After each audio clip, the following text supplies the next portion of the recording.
Good morning, everyone. I'm Krista McKenna. I'm the Executive Director of CAI, and welcome to Session 2 with Dr. Kevin McGrew. We're really excited to have you join us, and who better than Dr. McGrew to kick off this first session. So before we get started, we just have a few things to ensure a smooth session. We will be monitoring the chat feature, so feel free to add your comments and questions there. Dr. Flanagan will be going through those, and Dr. McGrew will be taking questions at the end of the session. Depending on the amount of questions received, Dr. Flanagan will prioritize those for you. All sessions are being recorded and will be available on demand after the conference. We'll send out an email to attendees as each is available. Handouts are also in Whova under the session, and if you can't access them, please feel free to email us at caipsychs@gmail.com. Surveys and quizzes are also located there for those of you that have CEUs and can be completed at the conclusion of the session. And with that, I will turn it over to Dr. Flanagan. Great. Welcome, Kevin. It's always my pleasure to introduce you, and we're all excited to hear the overview of the WJ V cognitive battery. So Dr. Kevin McGrew is the owner and director of the Institute for Applied Psychometrics and adjunct research professor at the Institute of Community Integration at the University of Minnesota.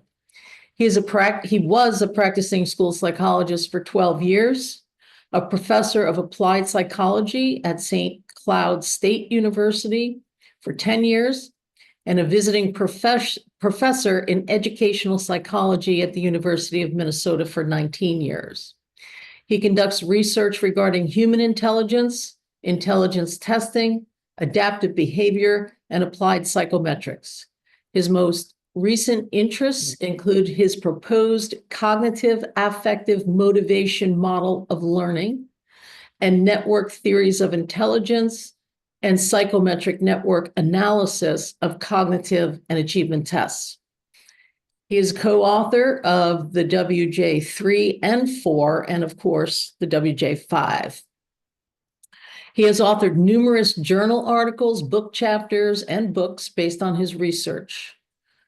Dr. McGrew frequently serves as a consulting expert to the courts regarding the measurement of intelligence and psychometric issues relevant to Atkins intellectual disability death penalty cases. So with that, I'll turn it over to you, Kevin. Thank you. Thank you. Can you see my screen? Not yet. Okay, let me get out of here quickly.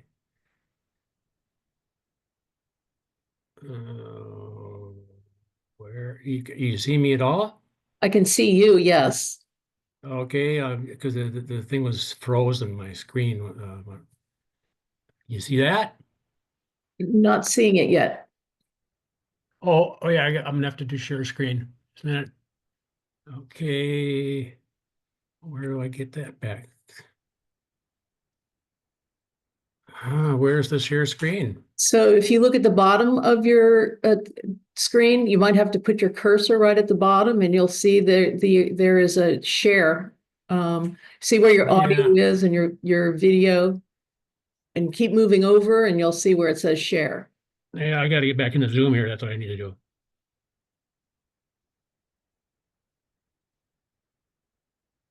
All right, that looks, yeah. There you go. You should be able to share now. I did. Oh, it says you are screen sharing. What I see is Zoom. Now I see a list of something that I can't read. Okay, I'll get back to. There's your brain. There you go. There, wait. Now we're back. You're back. You're back. There you go. Okay, yeah. Sorry about that. I'm gonna want to make sure. And now it's the full screen. Well, no, I gotta change. You still see me? I see. There you go. But you're in. There you go. That's perfect. There we go. There we go. Sorry about that. It just when I was on the slides there, they were locked up. That's okay. Okay. Thanks for the introduction. The only thing is, after I sent that in, my position at the Institute on Community Integration has lapsed. I have not renewed that, and I'm no longer working at the University of Minnesota Institute. Thanks for the introduction. I'm just going to get right into this, and as people have seen me present before, I thrive off an audience, so these kind of webinar things are really not my favorite. And since there's so much material to get to, and there's not the interaction back and forth, I'm just going to plow through it kind of quickly because you've got the handouts. And you've got the ability to see this presentation later at your leisure. So I would recommend you do aerobic listening and don't spend as much time taking notes. Just a few things on this first slide. That the handouts you have include almost all my slides, but not all of them. Some of them are just not necessary for you to have. And for test security reasons, you will see stuff on the screen when I show some sample test items that are not on your handouts for test security reasons. They can't have them being out distributed. This is my goal I have two goals every day is to get out of bed and drink coffee. And right now I'm killing it because I'm on my 4th cup. I just wanted to show you that's my setup today.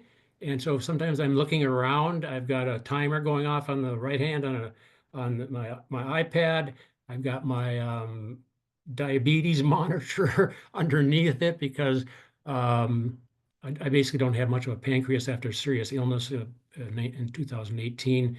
And then I got a little packet there of glucose. So if you see me sucking down glucose, it means my blood sugar numbers have gone awry, but they shouldn't. So that's what I'm looking at. I feel like I'm in a cockpit of an airplane. I'm dedicating this presentation to my mentor, co-author and friend of approximately 40 years, Dr. Richard Woodcock, who passed away recently. This is my favorite picture of him, and tomorrow during the awards stuff, maybe I'll comment a little more on this, but I wouldn't be here today if it wasn't for Dick. And sorry if I call him by his first name, but we all in the WJ family are on first name or nickname basis. So it's not out of disrespect, but Dick he was very unpretentious and very humble and didn't require to call him doctor. I want to thank the group at the CAI. Kristen and I've got to know each other through a lot of emails back and forth over the last few days on things. And the other 3 cast of characters here, you know them all. And I did a little background checking, and Don Flanagan and I published our first article together in 1996. So it must have been we were working on stuff in 1995. So we're going back 30 years.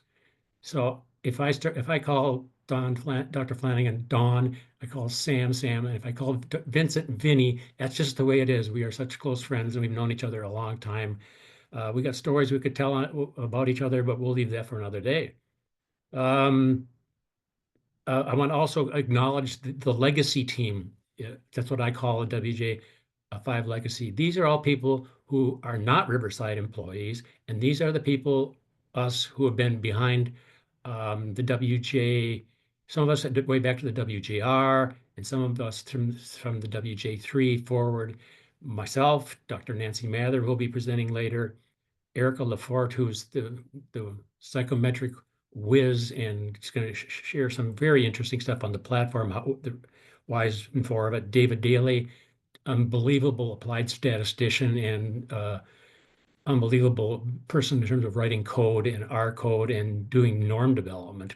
And Barbara Wendling. We all go back. Cumulatively, I've added it up somewhere between 135, 140 years of experience here. And my comments are mine alone, and they do not necessarily reflect the opinions of Riverside Insights or the legacy team. Nobody else can be responsible for what I'm saying because nobody's seeing it. I need to do this. We were all asked to make sure we do our conflict of interest disclosure. Mine's going to take a little longer than usual because there's been a twist in things. But first of all, up in the, you see the image of the Mind Hub. That's if you really want to find out more stuff about what I do, and links to my other social media outlets. Just type in the Mind Hub. It'll take it to me. And if you on Google, and if it doesn't, just type in Mind Hub McGrew. I'm also on Twitter or X. I'm also on Blue Sky, which is an alternative because I'm kind of getting a little tired of Twitter and X. My current conflicts of interest are I have a consulting contract with the Ayrton Senna Institute in Brazil. It has to do with a model of social emotional functioning they have together with my cognitive affective motivation model of learning. I have a royalty contract as an author with the WJ4. And in the WJ5, I have a non-royalty independent contractor contract because the company changed ownership and they wanted to do things different. And so it's a different type of arrangement. And the expectations and what some of us as authors are now going to be doing after the publication are different. And I need to kind of share that. And basically, once the WJ5 launches, I'm an unrestricted free agent, as if you hear that in sports. And what I mean by that is on the launch, which is projected for February 1st, not far away, and on completion of the technical manual, which I and Eric are going crazy getting finished, I will have 0 Riverside Insights WJ5 contractual obligations. I will receive 0 income from the WJ sales of the WJ5, so I have no horse in the race anymore about that. And I'm not receiving any compensation from the webinar. I've donated it back. When I conduct WJ5 CHC or joint presentations on those topics, they will be performed as an independent scholar, unless I otherwise tell you that it's sponsored by somebody else, because I do not have a workshop arrangement or presentation arrangement in my contract with Riverside. So, and that was at my request, because I just not sure where I want to be at this stage of my career. All social media posts are offered as my role as an independent scholar. So things are this is the last conflict of interest thing. So upon the launch of the WJ on February 1, 2025, I will have basically what people say, I have no skin in the game. I have no economic ties to the sales. And also, I'm kind of at the stage where as soon as the WJ5 is done and I'm contractually done, probably within a month, it's the trigger for my semi-retirement. You know, I've got the minions there laughing out loud because whenever I say to people I'm semi-retiring, everybody thinks it's a big joke that I will stop doing work. I'm calling it semi-retirement. And the WJ5 completion of the technical manual is my trigger. So one way to think about this, in the past in the WJs, the authors were always kind of expected. We just did it because we loved it to do assessment service bulletins and other kind of stuff because we were getting royalties, and we love doing that kind of stuff. But contractually, not going to be able to do that. The nice thing about that is if there are new clusters or new batteries that come out or new scoring features after February 1, I have no claim to any of the fame that goes with them, but also I have no blame because I'm basically done unless somebody comes back from Riverside and says, we want you to work on something. Here's a contract. So everything that's going to be available that's represented in the technical manual is where kind of I stop. I stand 100% behind what's in the WJ5 technical manual, which is we're trying to finish right now. So that's basically it. The last thing in terms of housekeeping is that on your slides and handouts, you'll see this thing at the bottom, copyright for Institute for Applied Psychometrics. I put that on there. I see other presenters do it also for one reason. I want my handouts to be free. You as participants can take them. You can copy them and give them to any other psychologist, special ed diagnostician, whatever. You can do whatever you want with them. I like to have my information disseminated freely. I don't think authors or test publishers should charge for material like that or on trainings. That's just my philosophy. I have this copyright thing on here just so nobody gets the idea that they can take my slides, reproduce them, put them in a book, sell them in software, or some company can use them for profit. This information is meant to be distributed freely, and the CAI has the right to use it for whatever they want to do. This is getting to the presentation now. You've got the slide, so I'm not going to read it. The two red stars are Dr. Nancy Mather's presentation on the achievement. And the bottom one is Dr. Erica Lafort. The two blue are the ones I'm going to be focusing on today, reviewing the cognitive battery and how it fits into CHC theory and how CHC drove it. And the second one is the increased flexibility for selective testing that is offered by the virtual test library, because the oral language battery is now gone. So another subtitle for my presentation could be a look behind the curtain. You know, they had an image up there of the Wizard of Oz that when they discover who's running the wizard. I'm going to take you to basically, I'm going to talk about the revisions, show you some of the new test items and that kind of stuff, but also give you a little hint of what's the magic and some stuff that's not all that magical that goes into applied test development. Just like, why did we change that? Sometimes you'll be shocked about some of the reasons that are basically kind of pretty basic. So I'm going to be going over the changes from the WJ COG, all the clusters, the GLR being divorced into GL and GR, possible new executive function ability sensitive tests, the virtual test library. I'm going to talk about the new and improved GIA and give you some stats on that. This will be the first release of any of the statistical information that's in the test manual, technical manual. And I'm going to also give you some insights into CHC theory that we think we have found, because we've got 60 tests. And when you analyze 60 tests, new things tend to pop up. So I also have a bonus round set of materials outlined. I always put in materials that in case I run out of time, which is never much of the case. And so I've got some things at the end that I may be talking about. One of them says CHC cognitive cluster achievement relations. And there's a presentation on Friday by Christopher and Daniel that I really want to watch, because theirs is really more complex in terms of complex models. Mine's a little simpler. And these are some other topics I might go through if there's time.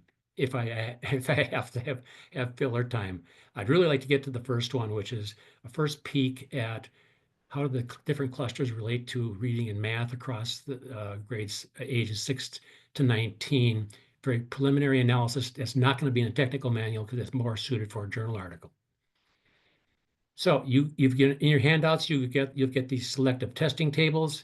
There's nothing. These are available on the Riverside website in a prettier form, so you can see what tests go into what clusters. So this is not information I cannot share. It's on the web pages if you would go to it, but they're prettier on there. So one final kind of general comment that it's one of my favorite concepts in basically all of life in terms of projects, personal life, everything, is the concept by Dr. Herbert Simon, who basically helped start the field of behavioral economics, that there's no perfect design or solution to most real world problems and decisions. And there's only satisfactory and sufficient solutions, which are satisficing. So you don't go from just a simple straight line to the beginning of something to the end. There's usually a messy process, and you end up with a satisfying solution. And this presentation is a satisfying solution. It's the best I could do within the time constraints. So you might hear me say satisfying a number of times today. So with that in mind, before I get to the first really content slides, I have to make some assumptions because of the time constraints. And I assume that everybody knows a bit about CHC theory, what the major, so if I say GF or GC or GA or GV, you know what I'm talking about, because we don't have time to go over the theory. And I have an assumption that you know some basic things about the WJ IV system, maybe not the oral language battery, since a lot of people didn't buy that. And if you're a staunch Wechsler person and have never looked at the cognitive, you're going to have to kind of fill in some gaps and go look for some things, because I can only focus on basically what's new. So with that in mind, this is the kickoff of things. You all should know something about CHC theory. And this is from a figure from the Schneider and McGrew chapter in 2018 in Don's book. And I'm using this to basically present the information like this. And this is what you're going to be seeing a lot of moving parts on this. I don't know if well, I'm not going to try to put the laser pointer. I'll put the laser pointer up here. Across here are the primary CHC domains. And this is the configuration of the WJ IV cognitive extended oral language, but I don't have the achievement because of space. The gray rectangles represent clusters. Oral vocab and general information are together as the GC cluster in the cognitive standard. You go over to visual, you get the visual GV, you get the visualization test and the picture recognition test. But to get that cluster, you have to give the COG. So you can't get all this primary CHC clusters in just the cognitive standard. And then this is the GIA right here.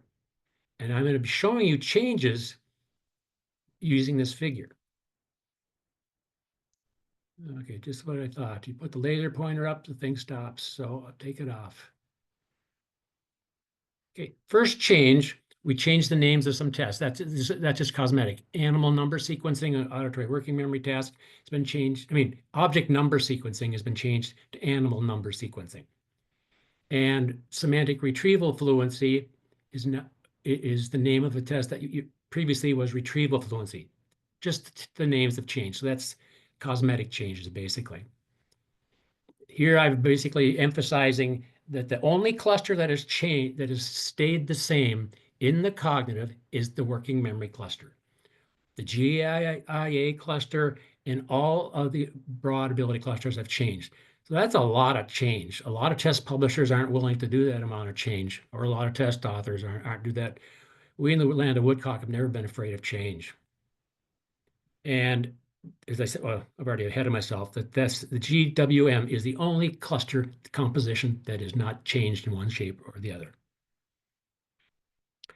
And this is put in here because if you've ever seen, it's one of my favorite movies, Moneyball, because it's got a lot of good quotes that are good for understanding life and decision making. And if you don't remember the gist of it, Brad Pitt representing Billy Beane revolutionizes baseball as when he and Jonah Hill, who that's not his name in the movie, basically go to a statistical approach to baseball. It was written in a book a long time ago about some of the most important stats in baseball is how often does a person get on base. And they basically put together a team based on different types of stats that nobody's done before. And they have extreme success.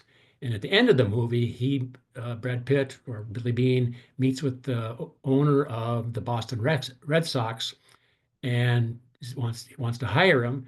And he basically says, if you're taking it in the teeth out there, I know you're taking it in the teeth out there, but the first guy through the wall, she always gets bloody, always. This is threatening not just a way of doing business, but in their minds, it's threatening the game. And we in the land of Woodcock have always been basically threatening other tests and even users by, we're moving forward, we're changing because the science and the research and the theory says to. And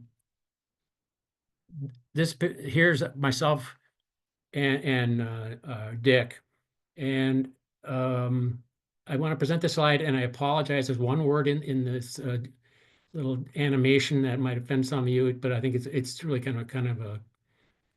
You just got to let it run through. Here we go.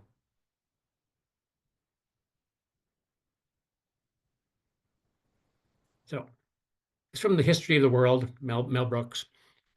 And the reason I put that up there, because I wrote in 1986 that Moses may have gone to the mountain to get the 10 commandments, but where is it written that Wechsler went to the mountain to get the 10 subtests?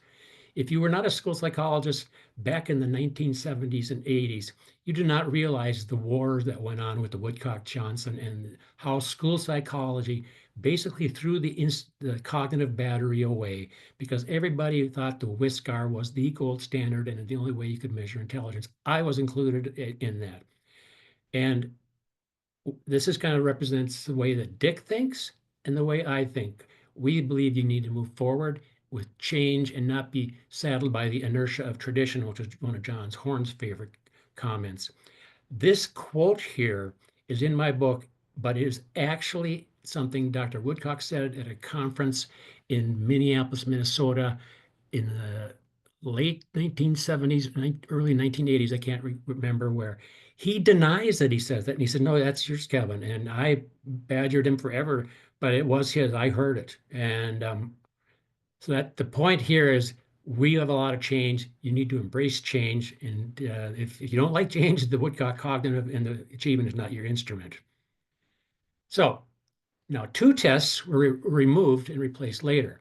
One is look at pair cancellation. it's gone. And why? It did not translate well to a digital platform. Circle the ball after the dog.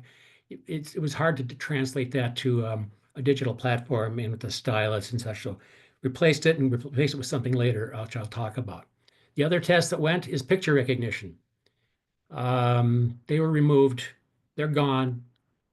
Never to be seen again, probably. And here's where I'm going to get into some of the backstory of why did picture recognition go? Some of you may have liked it. And I'm not going to read these things per se, but you've got them on your handouts. It was a weak indicator of GV in all the factor analysis studies. Lohmann's 1979 classic review of GV showed it was a low-level cognitive processing. It only represented a very low-level basic cognitive process, poor indicator of G in complex cognitive processing. Quantitative and qualitative research syntheses found it basically correlated with nothing in terms of achievement. And Jack Carroll in 1993 basically said, I'm not aware of any research on the usefulness of visual memory clusters in predicting educational and occupational success. We probably should have dumped visual picture recognition before, but we didn't. But it's gone now. And one of the reasons was we wanted to increase the robustness of the WJ-GV clusters and tests, which have always been some of the weakest parts of the cognitive battery. And part of this relates to the National Research Council report in 2006 that we need to, in education, increase the spatial cognition, spatial thinking, whatever terms are being thrown around in education because of all the importance of the progress in the STEM fields. I have evidence at the end, if we have time, to show you that we have accomplished that. And we did it a number of interesting ways. Now, 3 cognitive tests were removed. So watch understanding directions over here, and watch memory for words, animal number sequencing, and non-word repetition. They've basically been moved to now, we got rid of the oral language battery, and we're accumulating tests in what's called the virtual test library. And they basically came down to the bottom. Now, the next major thing we did is what I called psychometric surgery. And this is kind of the art and craft of test development, because especially the Woodcock system, where we've got so many tests over so many additions, we've got an embarrassment of riches. And if you remember when the Woodcock 3 came out, there was a cognitive standard, cognitive extended, achievement standard, achievement extended. And then a couple of years later, a thing called the diagnostic supplement came out, which was chocked full of a whole bunch of new cognitive tests, but basically flew under the radar of most people because everybody was kind of basically learned the first 2 and that's all they needed. And so we've had an embarrassment of riches and way too many tests. And what we've done is we've put them now using the flexibility of the virtual test library to help change some of these. And then one of them was block rotation, which is part of the visualization test. It was hidden in the diagnostic supplement for a while. So to do some fixing of moving the WJ cognitive ahead, we did some surgery. And basically, the first thing was the visualization. There was a visualization cluster in the WJ3 diagnostic supplement, spatial relations and block rotation together. In the WJ4, you notice that they were both subtests and they formed the visualization test. And you can never get scores for the subtests. I don't know how many emails I got from people asking me for subtest scores, and basically I had to respond, we don't have them. And so we did surgery, and we've basically cut them from apart from each other. And part of the reason was that the GV tests, if you look at the age 9 to 13 WJ4 norm sample technical manual data, they correlated 0.60, which is not bad. But if you square that, that's 36% shared variance. So they're related, but they're not identical tests of visualization. So that visualization test on the WJ4 was actually like a mini cluster. But because of popular demand and now we have more freedom to move tests around with the virtual test library, I'm admitting, and this is kind of behind the screens, and I don't mind admitting, we never should have merged those 2 together in the WJ4. And we had them correct in the first place in the WJ3 diagnostic supplement. And I do now see I'm at 30 minutes, so I don't need that reminder. Thanks, I just heard you come online. You heard the So breathing. yeah. Thanks, Kristen. So that's some of the behind the scenes stuff. So the WJ3 was around with the special spatial relations and block rotation as a cluster, and then we basically, I say, ruined it in the WJ4 because we have so many tests. We want to use them. Well, let's make a single test, and it could have interpreted the visualization test more or less as a cluster, but we didn't provide that option. More complex items are added to spatial relations, and here you will not have any of the items. So I'm just going to show you. If you look at that spatial relations item, that's a new one, and we got a bunch of them there. We had to beef up the difficulty of spatial relations. And then over on the block rotation, I'm the one that either it should be given credit or blame, because some people hate this test. My daughter, when she took it, basically almost got ill trying to look at this one and then look at the other 5 and tell which 2 are the same. Now, these are very complex ones. This is the complex new item, and there's very simple ones for younger kids. So we added more complex items to beef up the spatial, the GV cluster, which is now a full-length spatial relations and block rotation test. And I'll give you some information about how that worked out, which I think is quite good. Now, so that's this cluster right here, spatial relations. So now we got 2 clusters that are finalized: working memory and a visualization or GV cluster. So what next? Well, first, before I go what next, this is going to change a little tweak to something that you may have to kind of change your understanding of CHC assessment principles. That this GV cluster is now really visualization. And why are we doing that? And I'll share you in the next slide, because visualization is the major core of GV. It is the essence of GV. And so you should recall, and I'm saying this tongue in cheek, the WJ IV COG broad plus narrow hybrid design comments in the technical manual from the WJ V.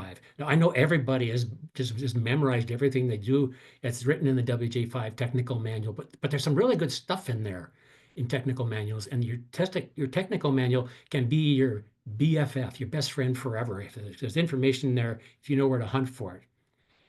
So if you want to think about it this way, here are broad clusters across the top.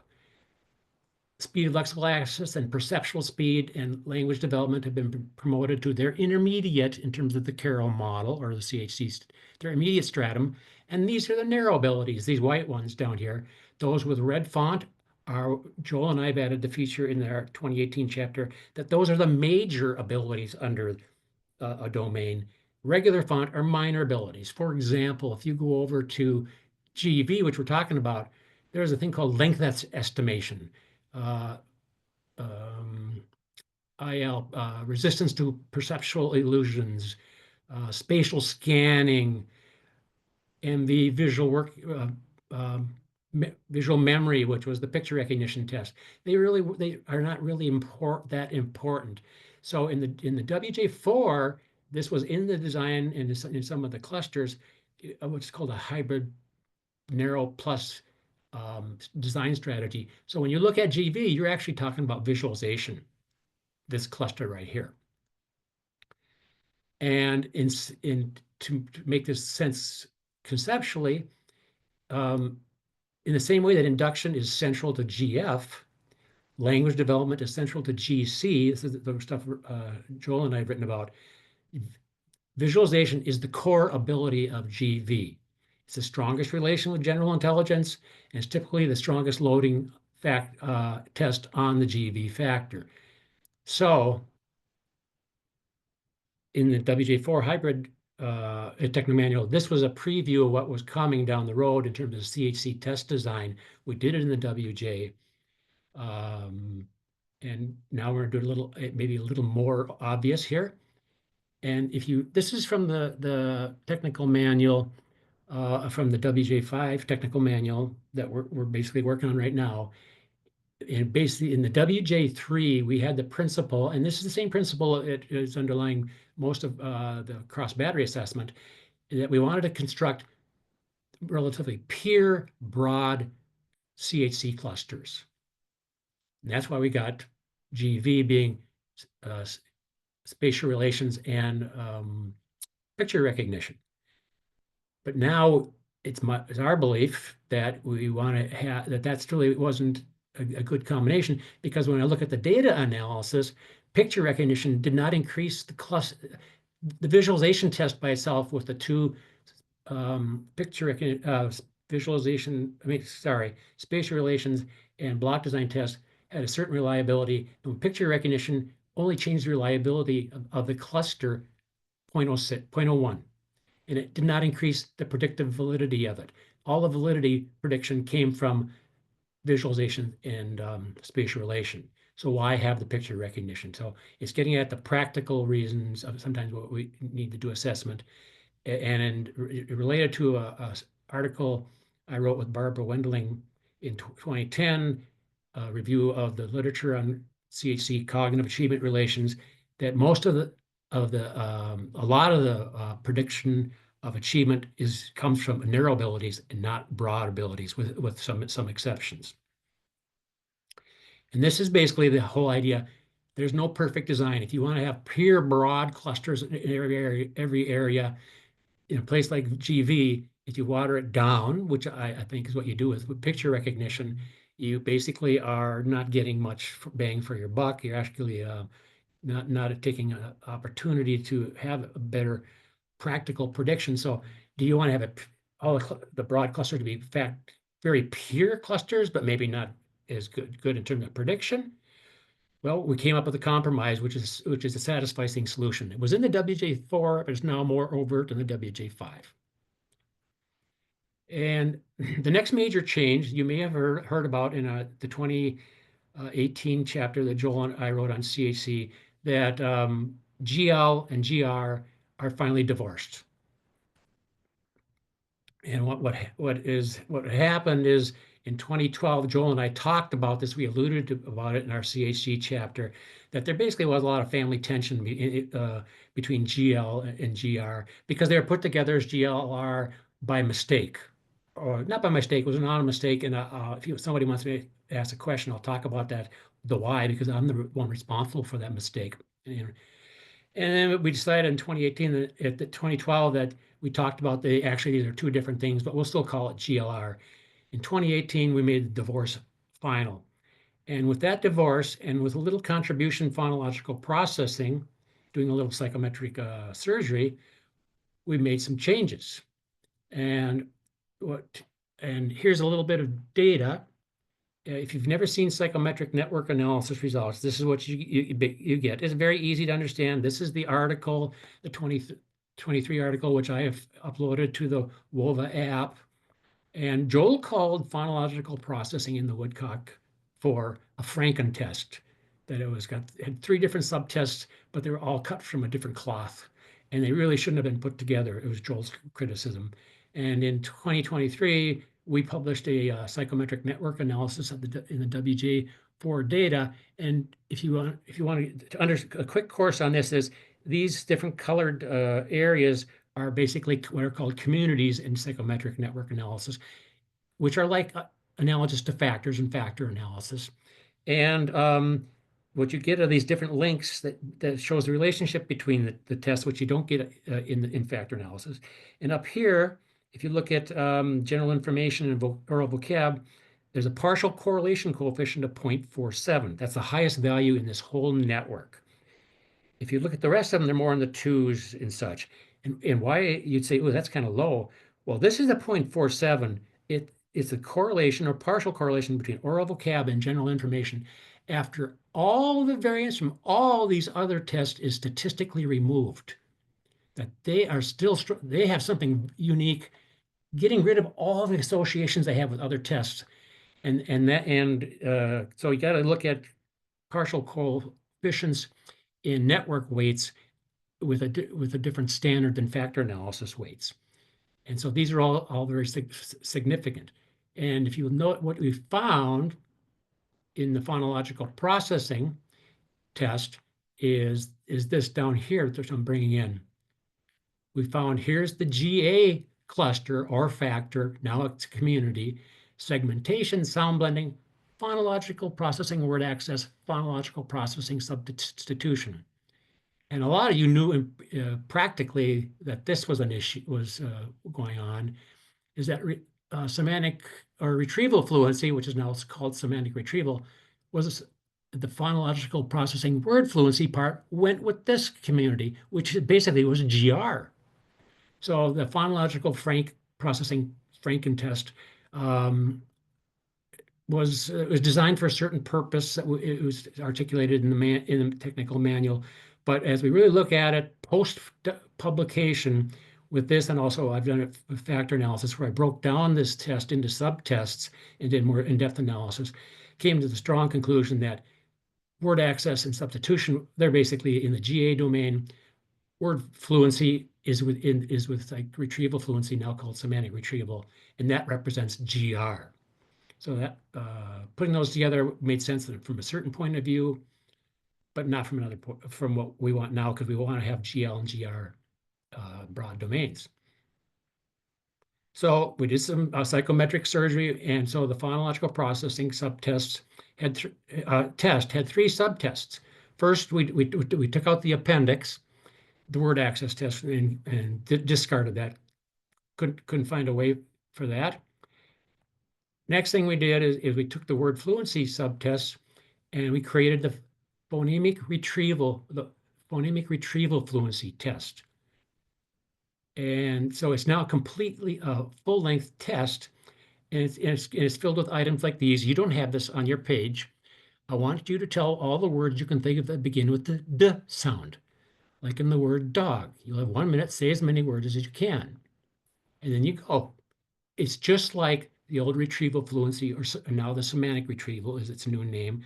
Tell me all the names of animals you can in a minute. Go.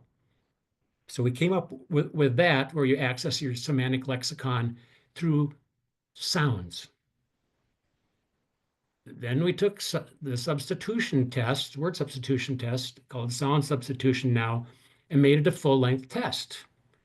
And it's changed T in tag to B. So the correct answer is bag. Change in right to F, fight.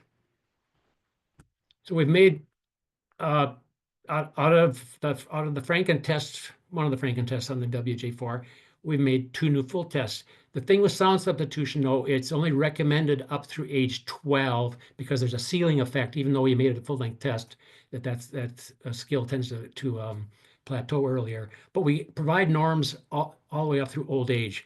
I can't remember exactly what they are. There's so much to remember. I think it might be age equivalents, and they might be percentile ranks. I'm not sure if there's standard scores. I mean, I'll ask Erica, maybe, I'm sure she's listening, to respond to that later. So we basically have got 2 new tests, and and up there under GA, phonological processing is now gone. And you'll see there's a big empty space here, and some of you have read ahead or looked in the slides and attended some of the Riverside Insights webinars, know what's going on here. And then we put sound substitution here. So we're accumulating a lot of interesting GA tests down here in the virtual test library. Okay, other changes that we did, for some reason, we added another sound GA test called sound reversal. So that's written here, and anything that's got a red font is a new test in these figures. So why it was, and I really want sound reversal was a part of a WJ3, I believe, sound awareness test. It was a subtest. And so why do we bring out another GA test? Well, first of all, let me show you the sound. It's like, listen to the sounds in the word pot. P, t. If you say pot backward, what word would it be? Top. Now, if you think about what's going on there, you got to listen to sounds that come in a sequence, turn them around, like digits backwards or numbers reversed. the goal, and this was my primary goal, I really wanted this, the idea that sound reversal test could be added to the cognitive to measure Baddeley's phonological loop in one of the most famous models of working memory. There are numerous conceptual models of working memory. We wanted to measure the phonological loop. So there you can see sound reversal. That was the intent in terms of goal design at the beginning, was to have a test that would load on both working memory and GA. Why do we want just one of those? Because in the WJ4 analysis, and now again in the WJ5, non-word repetition was both GWM and GA. So if we had two of those, we could have a kind of a phonological loop cluster, and it would be in the cognitive battery, but might be off on its own. We were talking about whether it should be in the cognitive GIA. But I'm a data person, did the analysis, and basically, no matter how hard I tried to push sound reversal, basically trying to almost punish the software, the confirmatory factor analysis, exploratory confirmatory factor analysis, to make sound reversal load on a factor with these tests, it basically wouldn't do it. The software program would vomit. It just says, no, don't try, Kevin. Don't even bother. And in non-word repetition, its position down here shows it straddling GWM and GA. So it was a behind the scenes Wizard of Oz, didn't work. So you can see what's happening. We got a whole, regiment of our set of soldiers down here under GA in the virtual test library. Next, and I'm going to come back to that. Now, because we're sure that John Carroll was more right than John Horn, I did some analysis that put the GLR together when we were trying to debate which was the proper model, because they differed.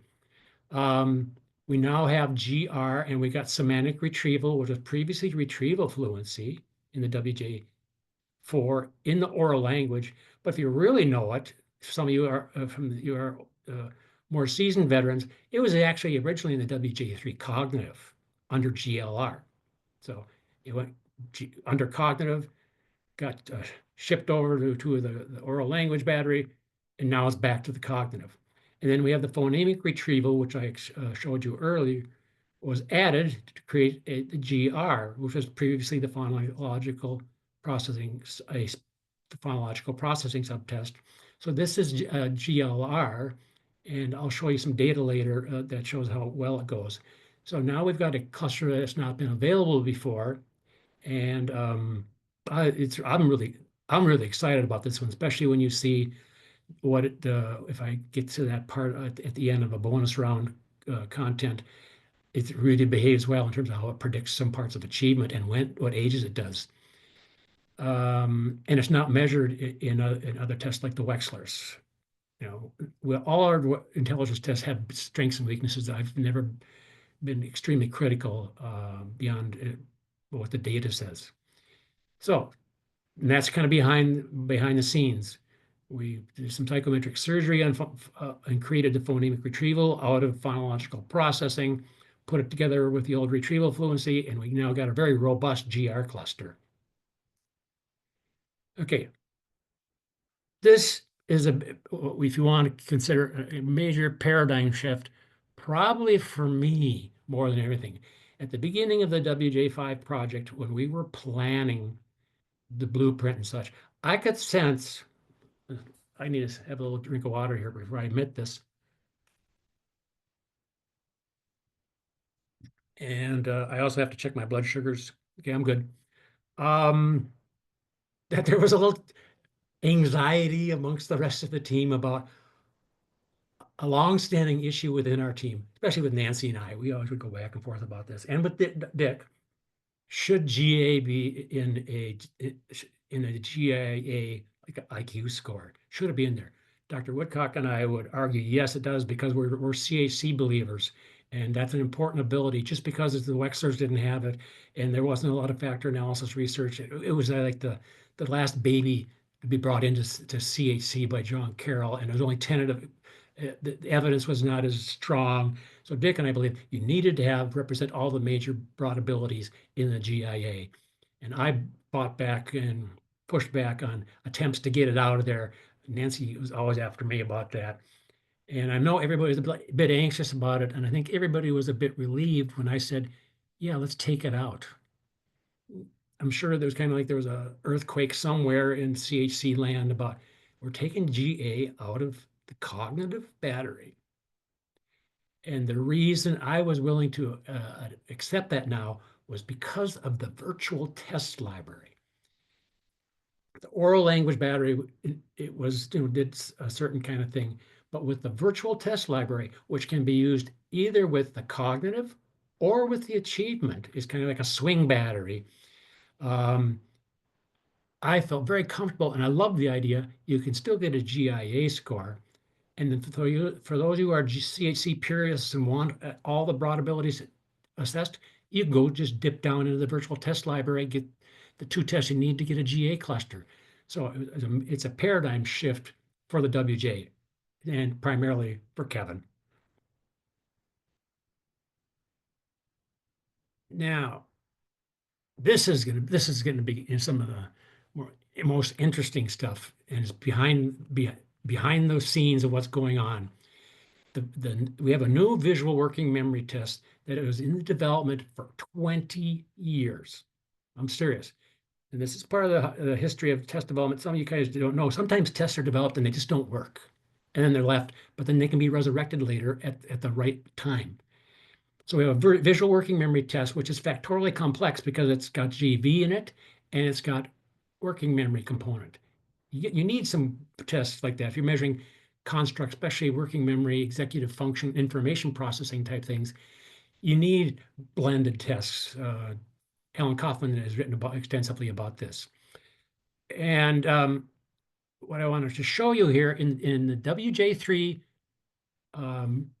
revision, this is the screen capture of the test record that went out. It was very, just very crude, just for our own gathering of data. And it was called a visual working memory test. And I developed it. It was because I'm Dr. GV. I like a lot of visual explanations and presentations and stuff. And it is about year 2003. We gathered data on this visual working memory test on at least 7,000 subjects, and it looked really great.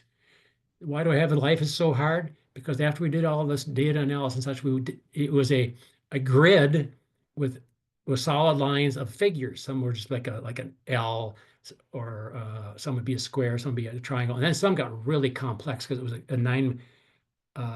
3x3 grid with nine cells in it, and people had to look at the target one that was on the grid, and then rotate it in their head and draw it on a blank grid after rotating it with a pencil. That was the first mistake. I wanted to get pencil in there. I wanted to get to see some visual motor stuff as the old clinician in me. I wanted to see that. Well, the staff at the Riverside, not Riverside, at Dick's shop, we did some inter-rater reliability on it, and the reliability of scoring was not acceptable because people would draw and recall things, and especially complex designs, and then they'd be sending all these questions like, is this one correct, Kevin? Should this have a half a point? Is it 1 point? Or basically the reliability, inter-rater reliability didn't work, so we had to trash it. Data on 7,000 subjects. Okay, in about sometime between 2007 and 2010, I can't remember exactly when, you will see there, it's a test 00, visual working memory, and you can see it's set in print already. This test, I developed a new version of visual working memory. I said, we need the visual working memory test. This means that it was in this form. It was set to go to norming, the data collection. It was set to go.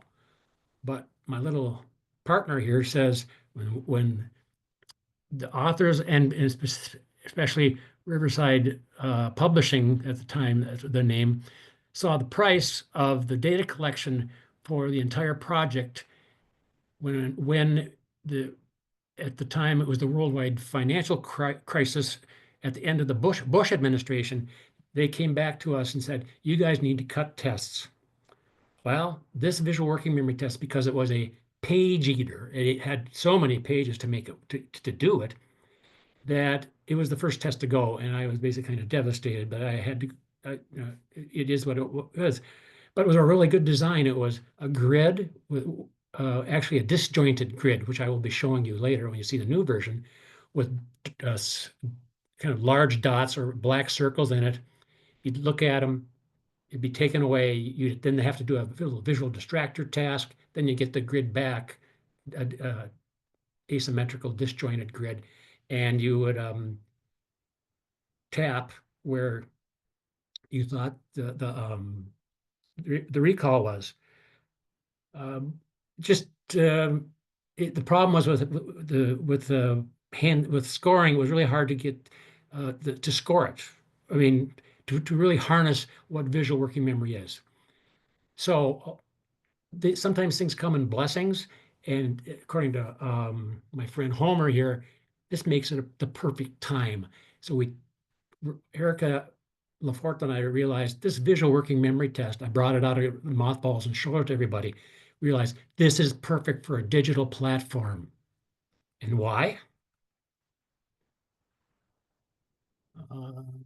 I see somebody raised a hand. I'm not sure if I'm supposed to take questions. They're supposed to be done at the end. So I'm just gonna tap it right now. And if Kristen, if you think I need to override and not do that, let me know. Yeah, Kevin. So within the Whova, there's a chat feature, so people can for sure put their questions in there, and we'll answer them at the end. So that's our recommendation, if that's okay. Okay. Perfect. That's what I thought. That's what I was told. So, yep, and you're almost at your 3-minute warning. So there you go. my 60-minute warning. Okay. You got it. So here's what it looks like. And as you can see, this is not they're easy items for younger kids, but it doesn't work very well below. I can't remember what age 6 or something. It's only a few blocks and circles. You see a lot of visual working memory tests that have a 3x3 grid or a 2x2 grid. Well, what the problem with that, when I was field testing this back in the early 2000s, is that people use a counting strategy and get as many items as they can, like 2, 1, like over 2, down 1, 3, 3, 3. That means that's down in the corner. And so they use a verbalization by counting. Tried to get away from that by saying, no, you can't do that. We're going to have these cells just floating in space. So you'd look at this, and then there would be this little distractor task, which is made up of the same elements: lines, dark circles, lines, dark circles, and a little smile, just because I want to add some cuteness. This is a distractor. The person sees it, and they have to say, yeah, just tap yes or no. It's the same. They're the same. So it's a very simple visual discrimination task, but it's putting us a little load on the working memory of the things that's stored in there. And then they have to recall it. I'm going to have you do one just quickly, but I won't give you a lot of time to do it. And if you look at the distractors, they're not these two are the same. Yes, these two are different because this eye up here is white, and one is white, one is black. They're both black here, so the answer would be no. And the feet can change, the hands can change. It's just a very look at this. Yes, no, and it's usually just a quick thing. Though it doesn't count to this in the scoring, that we've got the data captured in case that might add something in the future.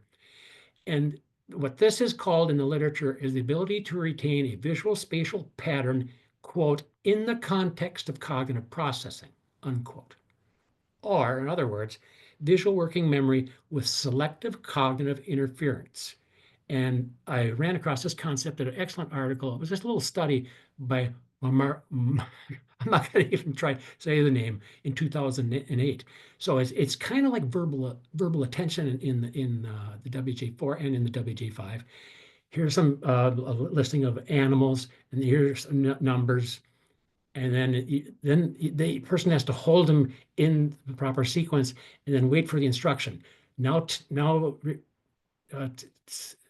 repeat the second word and the two numbers at the end. So you're basically keeping this juggling. It's not just remember something and then spit it back is remember something, and then there's a little instruction which actually provides some cognitive interference, just as these little guys do. Maybe we should name them. So it's kind of like just stressing the working memory, because that happens in real world. So to give you a little chance to experience a bit, I took one of the more complex ones. I don't know if this is the last one or not. And these are just images from a PDF file, not from the actual platform, because it just takes a little too much time to get that together. So just look at that.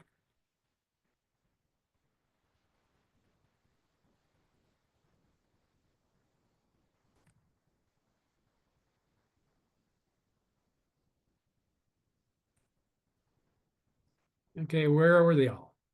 So I'm not going to give you enough time to do it, but you should get the feeling.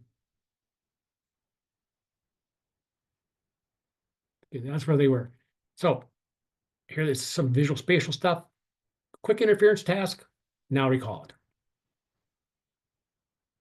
2 GS tests. I got to accelerate. I see I got no, I got more time. I got 45 seconds, like 50 minutes actually. 2 test traded places. Watch the GS domain. Number pattern is now the premier one that's in the GIA. Letter pattern went down. Letter pattern was new last time. We thought it would be a good idea to change the switch out number pattern, but then we started getting concerns about, are we penalizing people who may have orthographic processing problems? So that's why number patterns is back in the driver's seat. And then we came up with a new test, symbol inhibition. And I don't know if you can see it that well. I have to kind of do the old man thing here. And this is just this is a kind of a practice item. There's a triangle with dotted lines. That's the box at the top. Now you'll see some more pictures on your screen. There's already been some training. Tap all the pictures that are not the same as the picture inside the box. Start with the first row of pictures and go across the row. Then do the next row. You will not be able to tell which pictures you've already tapped, so it disappears. That it doesn't show that you've tapped it. So do not skip around. Do as quickly as you can. So if you look at, and there are screens that come, and the person has to push done when they're done with the page. Erica will be talking about that. And there's the ones that have just one stimulus at the top, and some have 2, and some have 3. And I'm going to show it to you in a bigger form and let you kind of play with it this time. And I'm giving you the harder ones, of course. You'll see 3 pictures inside the box. Remember, tap the pictures that are not the same as the pictures inside the box. And I'll let you have this for a few seconds, and then I'm going to and then I'm going to go to the next one.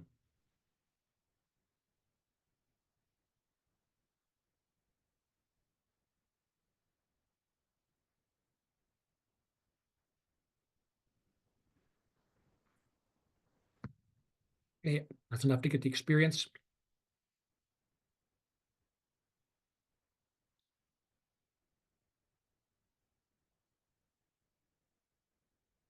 Okay, we could go on and let you just do that all, but if you're like me, I have a serious problem with this one.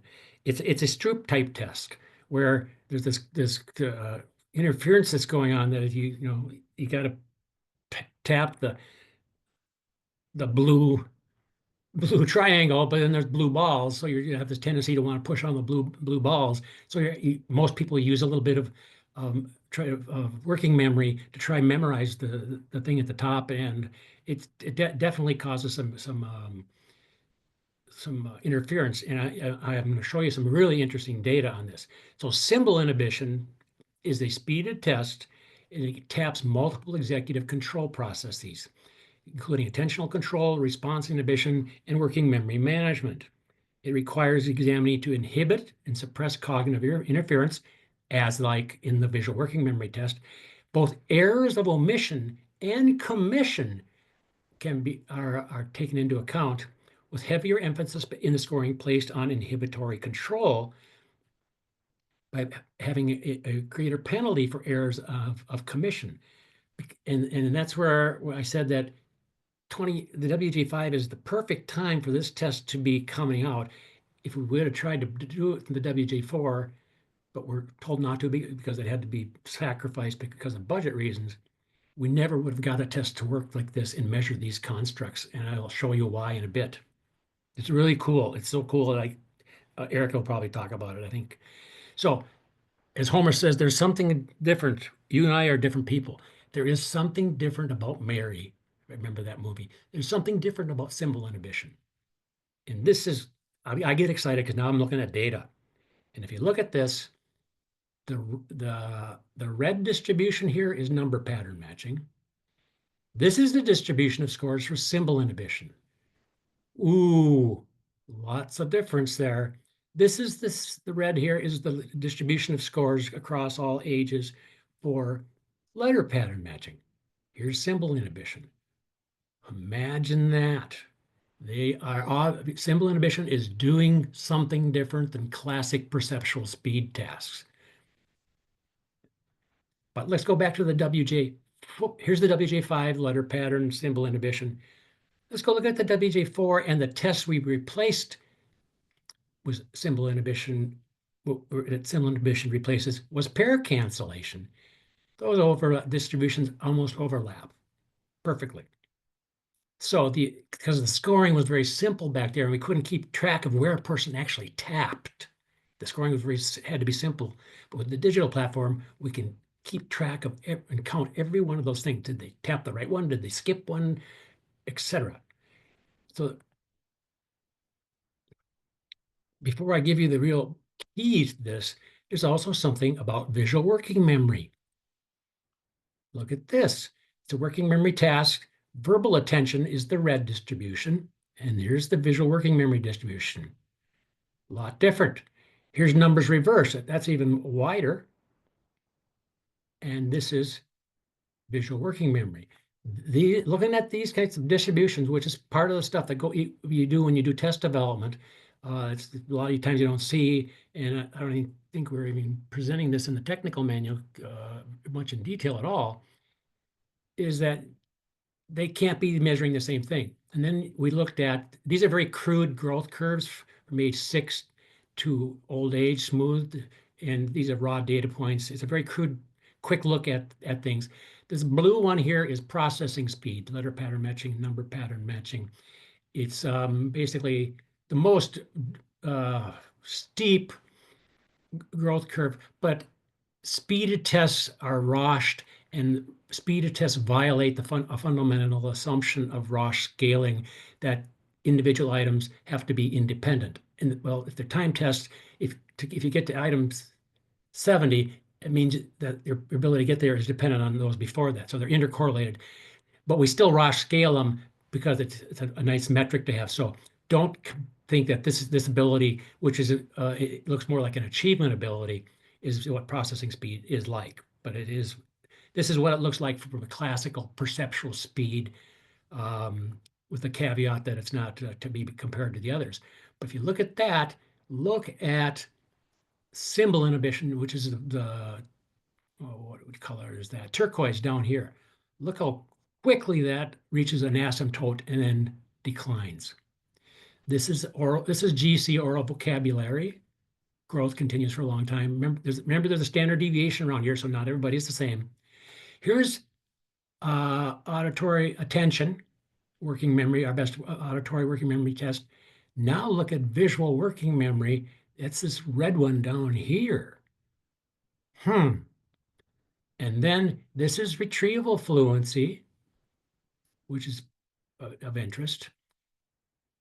And I'll tell you why. And then there's this, I don't know, kind of pinkish color. That is some, wait a minute. The yellow is verbal attention. This is semantic retrieval fluency. This is symbol inhibition, and this is visual working memory. Yes, there are these tests down here that are really plateau quite early and then decrease. They are different, and especially different than working memory here and processing speed. So, but visual working memory and symbol inhibition have the same shape of distribution across ages as semantic word retrieval. They are from the same family as the hypothesis started to generate. and just from the internet. If you know anything about executive functioning tests and neuropsychology, verbal fluency tests are frequently used in neuropsych assessments. They're called figure of fluency, or verbal fluency, and they require selective attention, inhibition, and mental set shifting. They are considered measures of executive function. So all three of these tests, semantic retrieval, symbol inhibition, word retrieval, seem to be cut from the same family. And now this is where some of the magic happens behind the curtain.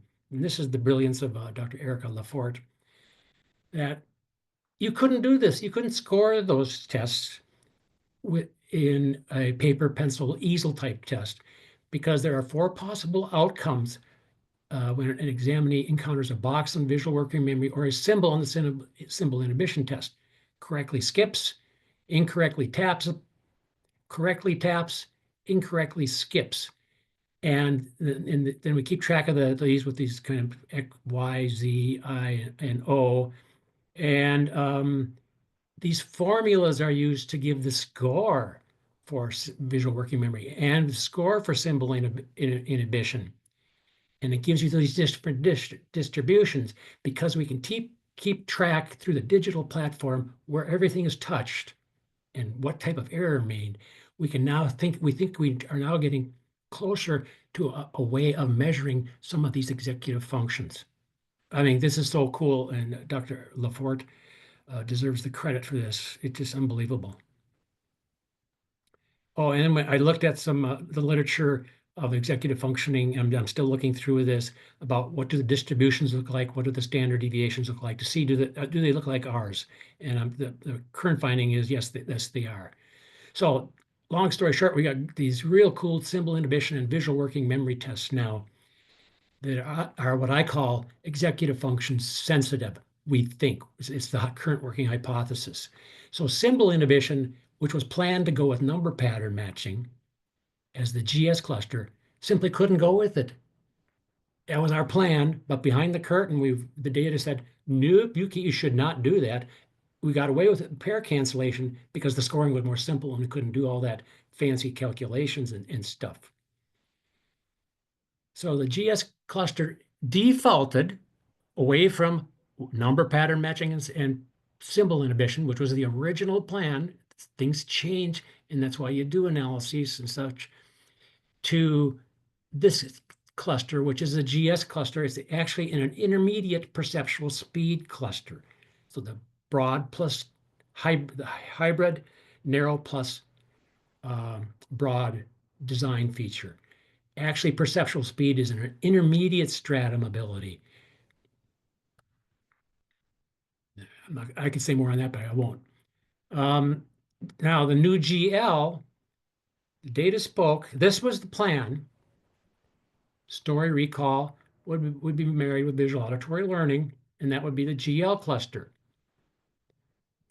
Data analysis said, wrong, Kevin, not working. The VAL test, visual auditory learning, is a legacy test from the original 1977. People love it, and it's a very good test. We are now finding it in a collection of 60 indicators, and with GL and GR broken out into separate, I went the wrong way, separate domains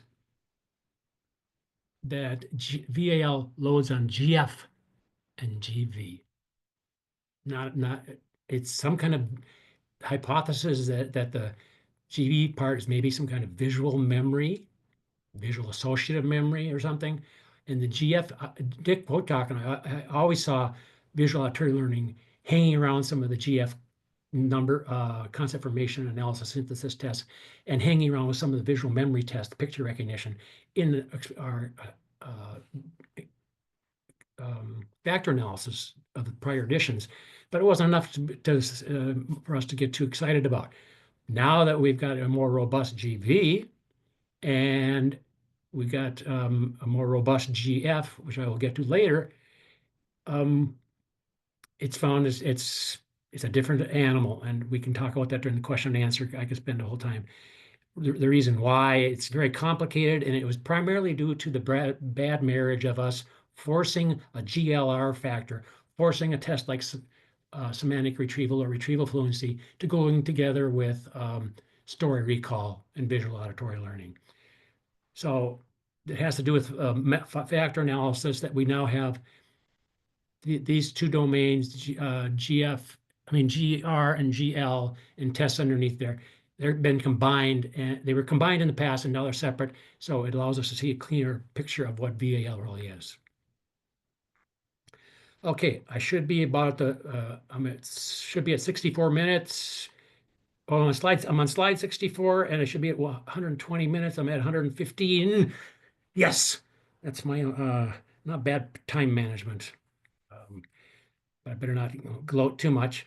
So meanwhile, back at the Achievement Ranch, if you grew up on TV in my day, you always do these Westerns, loved them. Meanwhile, back at the ranch, back at the Achievement Ranch, Nancy's been busy. And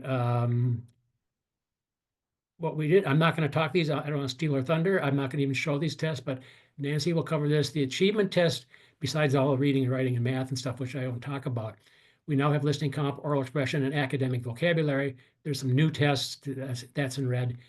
And when visual auditory learning went astray and found its real true home, story comp, which was down here, showed up here in the factor analysis is an extremely, extremely cohesive, robust factor. And when you think about it, you go like, duh, Kevin. Story recall is listen to the story and then tell all the things you can remember. Story comp, which is, I don't want to steal Nancy's thunder, but it's listen to a story, answer questions like a comprehension, like, you know, it's not to retell, answer questions. Extremely robust factor.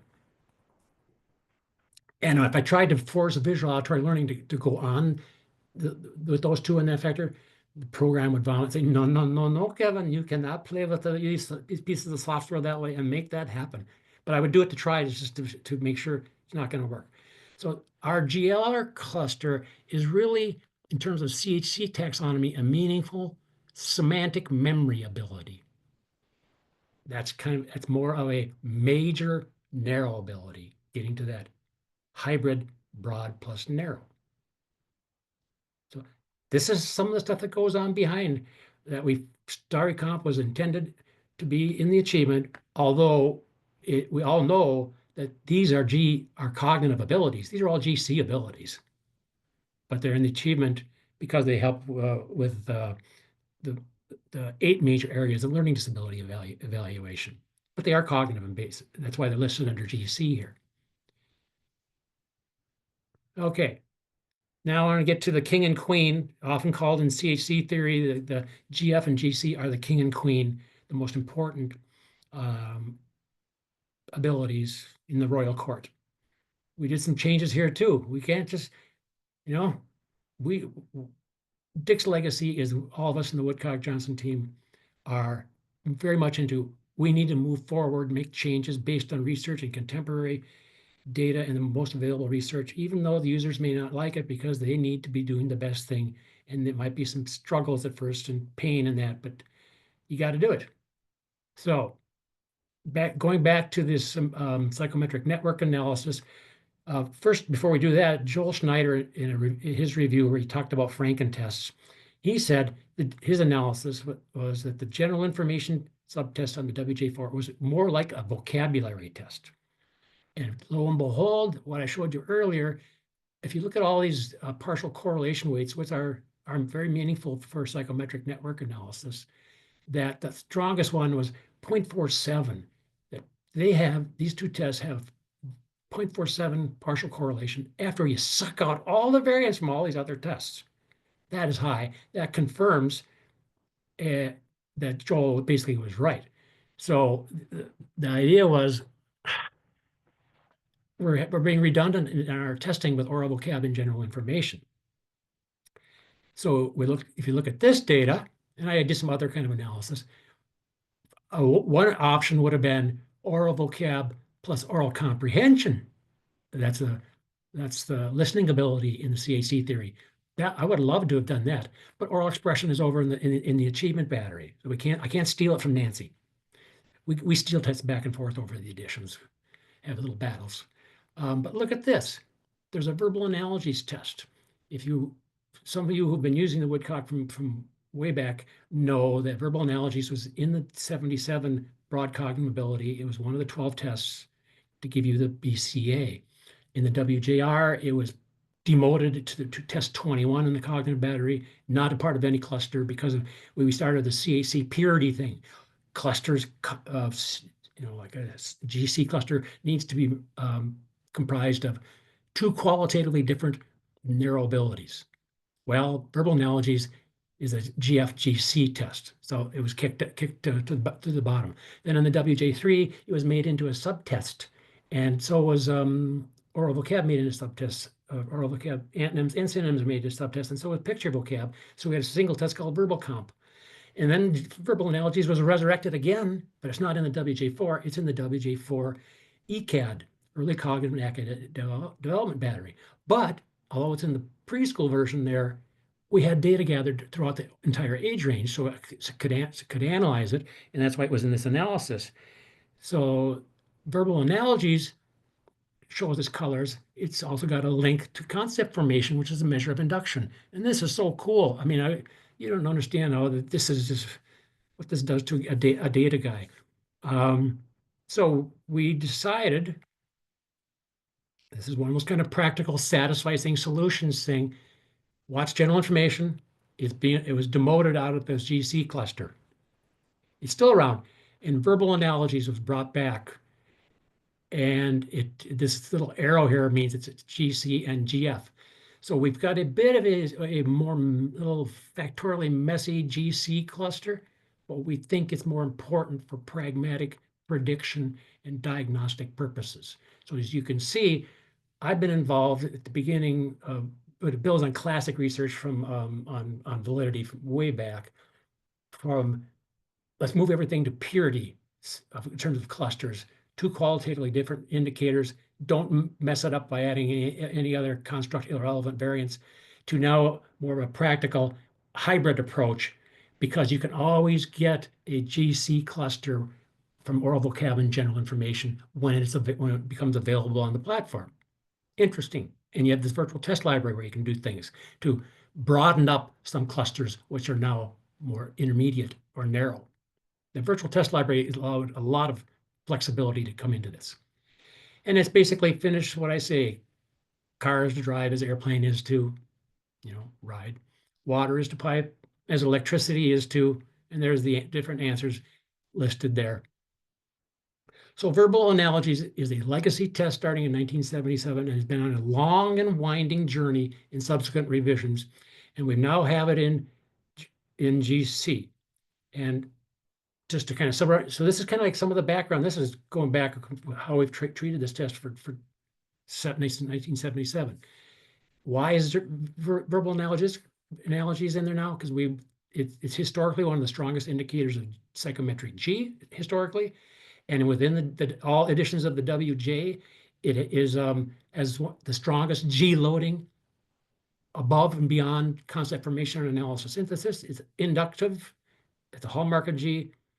It has higher G loadings than all prior, one of the highest G loadings in all of the Woodcock batteries. It's a tip of the hat to the Cattell model of GF and GC are the king and queen. It increases the weight of GF in the GIA because we've gone away from the differential weighting. It just makes a robust, more cluster, ecologically valid, ecologically important. Why have general information there, which really not adding a lot of unique variants? Let's have a kind of like what the Wechsler's verbal comprehension index has had for years with similarities in it. There's got to be, so we've reasoned it up. And then in the GF, since what we've done, I'm kind of not even paying attention to my own thing. Oh, number series was the premier test in the WJ4 GF test in concept formation. The GF cluster is 100% different now. We brought analysis synthesis up because most people do not like concept formation for a lot of reasons, although it's the best indicator of inductive reasoning. And wait a minute, I went the wrong way.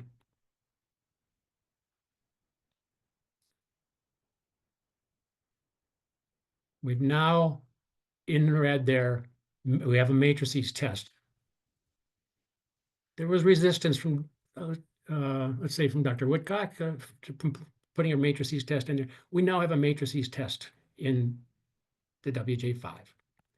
And these are some of the sample kind of looking items. These are not, they look a lot better on the platform. I just cut these out of a PDF. And there's easy ones at the beginning, and then there's a lot more difficult ones. And so why did we take out number series? You're going to have a series of slides that will tell you why with some data. I'm going to skip those when I look at the clock here. But it was number series was too much influenced by GQ. It was a GQ kind of GF measure. Matrices is more of a classic induction test. It's historically, matrices are considered less culturally and linguistic demanding. I'm quoting McCallum there. I don't know if he's watching. And now the GF cluster has got one test of induction matrices, one test of deduction, analysis, synthesis. And also, as per the recommendation of Joel Schneider and I, analysis synthesis is a controlled learning test where the examiner provides scaffolding feedback. So there's like external scaffolding around it. Matrices is what I call GF in the wild. After the training items, you just give them and you don't give them feedback. So Joel and I have recommended that if you have GF, you should have one that has scaffolding, which would be like concept formation, would be, and so analysis synthesis, and one where it's GF in the wild, which would either be matrices or number series. I'm not going to give you that item just based on time constraints here. So I'm getting to the end of the design. For the CHC purists, if you want GA, you now go down to the virtual test library, and there's a phonological processing cluster of sound blending and segmentation. And then there's phonological manipulation. And then we have more tests that were taken out of the COG and put down here in the virtual test library in terms of working memory. Memory for words and sentence repetition are now a auditory memory span cluster. These are singleton tests or loners, but will probably show up in some future releases of the WJ platform. And then we've got new, which I'm not going to spoil, rapid picture naming tests, rapid letter, rapid phoneme naming, rapid number naming, rapid quantity, which give you RAN reading, RAN math. So I'm almost at the 90-minute mark. I got to move up. And then the magnitude comparison test, which I really won't have time. It's in the achievement, but I think it's one of the most interesting new tests that actually is measuring what's called core knowledge, basic fundamental thing that most people are born with. It's a whole thing, literature of in cognition about core knowledge abilities. It's an achievement, but it's a speeded magnitude test. And Nancy will cover those, so I'm going to move ahead. 30. Well, I will give you one of these. And the fact that I get access to 60 tests through age 4 through 80 and can analyze them is unbelievable. So what does this allow? Skipping that test, that slide, just because I know I'm on a little behind schedule. On this little schedule, that one, you can look at it. An important CHC theory finding, and then I'll get to the GIA changes. I've got to get to those. Is it ran a structural analysis model with G at the top, the broad abilities, and some narrow ability factors. And so here is a sample of those results. These are the median findings across all models of this model and all ages. The 2 retrieval fluency tests load very high on GR. Number pattern, letter padding, symbol inhibition, and magnitude, etc., load high on GS, but you'll notice that the highest are number pattern matching, letter padding. And just because some symbol inhibition loads high on GS, it's a speeded test, but from the other stuff I showed you, it's measuring something different and more executive function abilities. The thing I wanted to show here is all those rapid naming tests, which we call naming ability in CHC lingo, are there, and they load, and some of these tests have some secondary loadings on some narrow broad abilities, which we don't have time to talk about. The key finding here is when you run this model, GS loading on naming facility or on RAN is 0.61. The average loading across all ages is 0.23 on GR. The lesson here, the conclusion here is most of the classic CHC literature primarily labels RAN tests as GR. These are the best GR tests. Naming facility is actually more speed than it is retrieval fluency. It's both. You got to do retrieval, but it's both GS and GR. And I just said that right there. I'm at 90 minutes now. Okay. And if you don't like having a narrow factor, if you look at this one, you can look at this on your own with just 2 of the broad abilities. You'll see like a test like rapid letter naming it loads 0.50 on processing speed and 0.23 on GR. So it's the same conclusion. You can look at those results on your own. Okay, I am going to skip the working memory part. The data there just because I have to. The important thing is we now have a working memory cluster and data analysis, which I just went through very quickly, the exploratory stuff, has suggested that there is I'm going to skip that one too. This is what I want to get to, that memory for words, sound, sentence repetition, yield memory for sentences, and non-word repetition load on a short-term working memory, short-term storage ability. There's no active manipulation factor. These tests, especially verbal attention, numbers reverse, animal number sequencing, load very high on GWM. If you put in a working memory capacity factor, this loading becomes basically 1 unity. It's a Haywood case. So I've removed it, and basically GWM, these are the basic strongest indicators of working memory when there's active manipulation, attentional control. Short-term auditory storage, which is a more basic thing, is a sub-ability underneath there, and we have a cluster that represents that now. I'm sorry if I'm going a little speeded here, but I just know. And there's research that supports the working memory cluster, which is only I've got numbers reversed and verbal attention. And then and also supports the auditory memory span cluster, because there are 2 different networks according to KABC 2015. This is the best article I could find. There's a verbal linguistic rehearsal working memory network mechanism. That would be memory for words, sentence repetition, and maybe that's the auditory memory span, and numbers, non-word repetition may be another indicator. This is a hypothesis in need of validity research. I'm just saying I found this literature, but I've not proven, in no way would claim that this is tapping that network, but it's very intriguing support. And same here, verbal attention and numbers reverse, which is the auditory working memory capacity. And if you want another test, is controlled by the central executive attentional control mechanism, which is the parietal part of the parietal and prefrontal lobes. So, and sometimes a person can switch between them adaptively. Okay, so this is the final structure of the WJ, all on one slide. Remember, we've kind of gone through a hybrid to broad and narrow construction, and all these factors and clusters in the WJ5 are really more broad in terms of the design principles. GV is really visualization, the core ability, and I'm going to talk with Joel when we do the next version of a chapter, if I'm still wanting to do it. Visualization is more of an intermediate factor maybe, but basically the core major. Meaningful memory is a fundamental narrow ability that is more important than associative memory. And the processing speed is a perceptual speed interpretation actually. Okay, final structure. I'm going to skip that one. I'm at slide 98, 120 plus. I'm behind a bit now. So, final thing I really want to get through, and I won't be able to get to the cool data unless it's a question and answer time.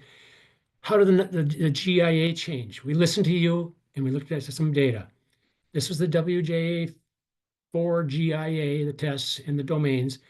We swapped out number series and put in matrices. We took out the GA, and you can still get it from the stop that. The GA from the virtual test library. If you're interested, the correlation between a GIA score simulated in the WJ5 data with GA and the WJ5 GIA without GA is 0.99. There's a proof called Wilks principle, or that explains why that happens. And I can maybe do that Q&A if you want, but you don't lose anything in terms of prediction. And this is the first time this data has been released because the technical manual has not been finally approved. If you want to know the correlations between the new GIA and with our validity studies, with the WACE, the GIA correlates with the full scale 85.82, WIPC 0.75, KABC 0.79, and RIAS 0.666 if you use the composite index, but they provide a supplemental scores called the total test battery score, which is more analogous to what the Wechslers and the Woodcock have in terms of broad coverage of multiple domains. This one is more than based on the verbal nonverbal model. So you can see we got strong correlations, very strong correlations with the other instruments or standards out there. Skipping that, I don't know if I'll have the sneak peek at the factor stuff. The other thing I want to show, it's critical to show, is that I want to show the grand median correlations between the new GIA and achievement. What I mean by grand median, how does the GIA correlate with all the reading clusters at this age, this age, this age, this age, this age? That's a median. How does the GIA correlate with 4 math clusters? That's a median for math. And you do it writing, and you take a grand median of all of the medians. The WJ IV GIA showed, and this I got the reference where it comes from, correlations with achievement grand medians of 0.70 to 0.77. Now, some people think that's too high. The WJ V GIA grand median correlations are 0.62 to 0.6. Oh my God, some people might say, you've ruined the Woodcock-Johnson cognitive. But is this really good or is this really bad? I'm at 97 minutes according to my watch. You got to remember that in the WJ4 tests were, if you read the technical manual, were differentially weighted. GC counted 0.18, GF 0.17, final GA 0.17, and these were weighted less. In the WJ5, we've gotten away from the differential weighting, and they all count equally. So if you just divide the things up, they all are weighted 0.12. This would suggest that these tests here, GC, oral vocab, number series, and phonological processing, counted more towards the GIA than the other tests. Well, we've gotten rid of number series. We got rid of phonological processing. And so I did a simulation in the WJ5 data. I simulated the WJ4s and looked at the grand medians, and it had a column here called percent achievement variance. I didn't want to put the correlations. If you take a correlation of 0.7 and square it, it's 49 times 100, 49% variance is explained. So with the change of the WJ IV GIA simulated in the WJ5 data explained 49% of the achievement variance. By taking number series out and replacing it with matrices, we lose 4.1% of the achievement variance. But I didn't go through it in detail. The number series was found to be too much related. They're sharing stuff with GQ and math functioning, especially basic foundational math in some kids. So we think that this is a positive development. I think it was a valid criticism. I did some analysis. I went through those slides fast and didn't show it to you. But I analyzed a large, super large database of referrals and and looked at GIA scores and looked at which tests caused the most low scores. And it was phonological processing and number series. If you change from the visualization test to the spatial relation, doesn't change the amount of variance. That is less. Story recall is the same across both. If you go from letter pattern to number pattern, doesn't change it either. So clearly, getting rid of phonological number series reduced the prediction ability of the GIA to be correlated with achievement, probably for the better. And then verbal attention stayed the same, and we took out phonological processing. Wow, got another almost 4% of achievement variance. That is less, and less here is good in terms of the criticism of is the GIA score too possibly correlated with achievement. And now that we look at this and have the WJ with phonological processing probably counted too much. Nancy, you are correct. You were right. And number series, although number series is considered the best measure of fluid intelligence, according to Jack Carroll, it just is not good probably in a school-age population. And then we add semantic retrieval in, we gain back some of that achievement variance. So bottom line, as expected, the replacement of number series with matrices and elimination of phonological processing tests and any GA test accounted for most all of the loss of explained achievement variance. Now, is that good or bad? The lower average correlation of 0.65 that we're now finding with the GIA-5 is consistent with the typical correlations reported between commonly used individually administered cognitive ability and achievement general composite scores that range from 0.65 to 0.7. This article here by Jack Naglieri and Bornstein is probably the most frequently cited article about what's the average correlation between IQ scores and achievement. And they break it down a number of ways, but I took this table, which is the best table for our purposes here, and reviewed all these 13 correlations of large-scale studies, and it produced a median correlation of 0.64. And you can see in here, we got the Binet, the DAS, the WIPC, the KABC, the WJ3, etc. So, conclusion, the problem of overlapping content in the relationship, this is Jack Naglieri's conclusion. Jack and I have always bumped heads over some of these issues. The problem of overlapping content in the study of the relationship between ability and achievement is most obviously confounded in the WJ3. He based it on some other things, which I think were wrong, and we're not going to bring that into this presentation today. So my conclusion is, if this criticism is valid, which some used to argue that certain traditional cognitive tests like the Wechslers, the DAS, and the WJs are unfair to certain marginalized groups and individuals with learning disabilities.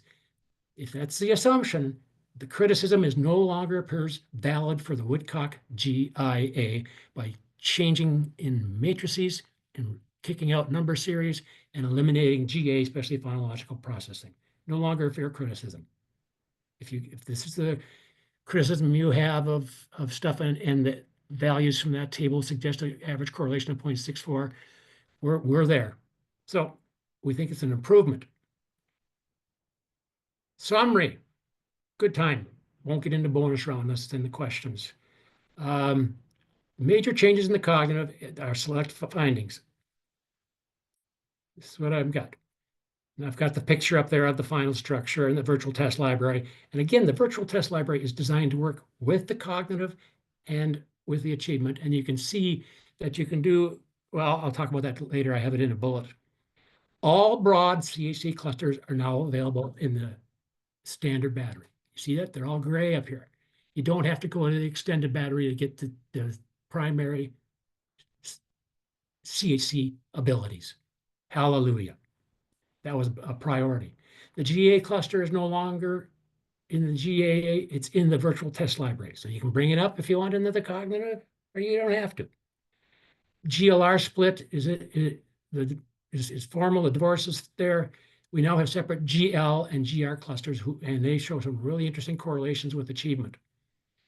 VAL is not part of any cluster. It's probably going to be useful in further releases in terms of certain cluster combinations or screening at risk indexes or something, or diagnostic. We just don't know at this stage. The GC cluster has more reasoning in it now. You might want to maybe use the word verbal reasoning. I don't know, Dick might roll over in his grave thinking that we've done that, but I think it's we're making a satisfying design of the WJ5, because we now have flexibility through the virtual test library and other tests to go pure CHC if you want.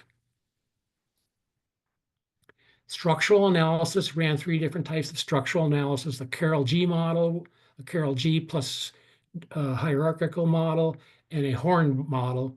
All those support 10 broad CHC measurement clusters and abilities. GV measurement has been strengthened. It's got stronger correlations with achievement. The GF cluster is 100% rebuilt. Remove number series, may have penalized people with foundational math problems, replace concept formation with analysis synthesis. I know a lot of you are going, about time you guys did that. Added a classic matrices test. Yay, I know people are clapping.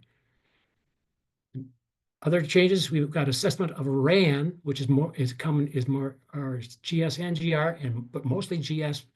And you think about it, do as many as you can, go. And the fixed time limit. That's just like speeded test. So it's the underlying cognitive processing speed measurement architectures going on underneath it. GR is best measured by semantic retrieval fluency and phonemic retrieval fluency. But now you've got that feature, and they're co-normed, so you don't have to go off and use a RAN battery elsewhere and worry about norm differences being causing score differences from the GIA and other clusters.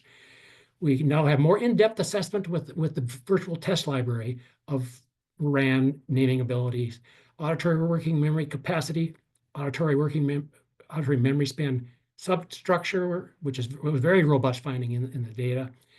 And we have a better understanding of what RAN measures. We have more flexible selective, I've been talking too long, flexible selective testing options. The improved GIA, it's no longer a differentially weighted composite. We have given a little, put our fingers on the scales and given a little more GFGC by adding verbal analogies. As per some critics of this cognitive achievement correlation evidence, the GA composition is now, quote, fairer according to using the idea of what should the ideal correlation be between cognitive ability and achievement. I actually think there's more complex multivariate statistical analysis that should be done, like canonical correlation analysis, redundancy analysis, network analysis. And I did publish a study of that in 1987, which is on one of your slides. But it's better. We have several tests that appear to be executive function sensitive measures. They need much more research. You will notice that they're not available at release on February 1. And we need, before anybody ever puts out a cluster, if Riverside does after I'm gone, I have suggested it, but in terms of, there needs to be more validity data, and it's not in the technical manual that supports it. How does that cluster, would that cluster correlate with classic measures of the executive function? Studies need to be done. But it's very promising that there's some executive function ability sensitive measures in there. And the WJ5 broad clusters are now a mixture of stratums, broad, intermediate, and narrow. And in the narrow ones, they're central core ones, as per what Joe Schneider and I have explained. At this stage, I'm at 1:48, basically at the thing, cutoff time. And I know you're all a little overwhelmed. I'm a little overwhelmed. I haven't sipped my coffee yet, my 4th cup. So I am going to stop here, and I do have some contingency material. And if a question comes up, or everybody says, you need to talk about that cognitive achievement relationship stuff, that would probably take me 5-6 minutes. So that's all, folks. So should I stop my share, Kristen? I wouldn't stop it yet. Okay. Well, only because Sam has been in answering questions. So I do not see any questions that haven't been answered on the Whova app. Okay, Well, here's let's one. open it up then. While RAND predicts GS and GR well, are we not concerned that both of the GS tests now are heavily impacted by RAND? Actually, I don't know if that was stated just by mistake. It's not that RAND predicts those. GS and GR predict RAND. The arrows are going that way. So what was the rest of the question that we're worried that? While RAND, well, as you just corrected, but I'll read it again. While RAND predicts GS and GR well, are we not concerned that both of the GS tests now are heavily impacted by RAND? No, because when we do confirmatory factor analysis, especially the style we do, and it's multi-stage model development, cross-validation kind of stuff, the programs will give you output saying what are called modification indices and what are called test residuals, because you've got factors in there like GS and GR, and what tests are under them are indicators of them, and then the programs will say, hey, you forgot there's a significant association between these tests or these tests and this factor that you're missing, and looked at those in depth and there was not a sufficient evidence to say that once you explain that there was not shared variance between the processing speed tests, the primary processing, letter pattern matching, and number pattern matching, in any of the rapid picture naming tests. So the answer is statistically no. Okay. There might be, statistically, there probably maybe is somewhere, because but you're not naming. There's probably a little internal naming going on when you're looking at the numbers and comparing them in visual number pattern matching or letter pattern matching, but it's not enough that it's achieved a threshold of, yeah, you need to really incorporate that into the interpretation. Okay. Another one. I am just wondering if you could explain more how story recall is a measure of long-term retrieval rather than short-term working memory. Because it is. Because the data says it is. A number of reasons. One, that's what Jack Carroll and the CAC taxonomy has story recall underneath GL. That's what it is. The data analysis has never shown when story recall has been in the, I don't know how many prior editions of the Woodcock batteries, it doesn't show up in the data analysis, and the confirmatory factor programs don't say through the modification indices or the residual analysis, hey, that you need to load that on this. It needs to be part of working memory. And you got to realize working memory is a very short-term ability. Long-term storage, John Horn was good at was saying this, the process of it and the consolidation starts within seconds after and minutes after a task is over. Okay, it just doesn't. Now they might together form a broad kind of super memory factor. Didn't test that model. There's a lot of models that need to be tested. They might, but short story recall does not show any evidence across multiple editions of the Woodcock data and other data I've looked at of wanting to hang out with the short-term memory tasks. Someone asked, are the GS tests no longer qualitatively different? They no longer qualitatively test different. I'm not sure if I know what to mean by qualitatively. The numbers series, let me think about it. Letter pattern matching they're basically just digital versions. They are compared to the WJ IV, there probably is some difference because the person just taps. And it's probably, I would say, purer measures of those constructs, because before you had to circle. I'm just thinking out loud here. I haven't thought about that, but it's obvious. You had to circle, and now you tap. So there is probably more purer GS than in the past. And it's digital. There's a little bit of control. The examiner goes through a screen of them, and then has to push done. So there's a little variance added in there. Yeah, I would say there's probably some qualitative difference that we don't understand. We do have the data, and Erica can probably talk to this.